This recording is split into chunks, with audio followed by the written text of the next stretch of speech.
Ci sono storie che possono sembrare piccole, ma che forse piccole non lo sono, come la storia di due automobiline che un gruppo di bikers ha voluto acquistare per donarle al reparto di pediatria dell'ospedale di Belluno.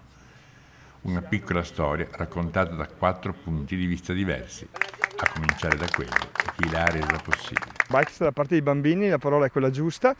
Abbiamo preso questo rapporto con la pediatria di Belluno con varie iniziative, come avete sentito prima da parte della Marilisa. Abbiamo iniziato 2 anni fa con i Babbi Natale in moto, che cercheremo di ripetere anche quest'anno, se permettendo Covid.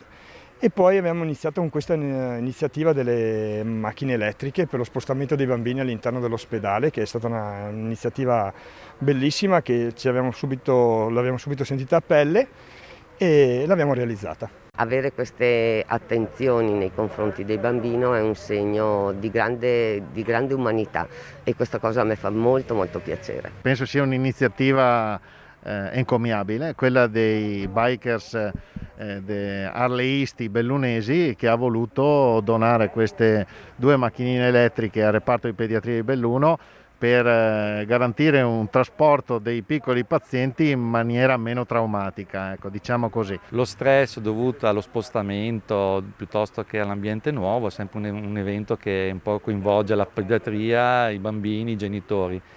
Abbiamo pensato di adottare questa strategia nei bambini dove è possibile e confidiamo che sia una cosa che renderà l'evento meno stressante.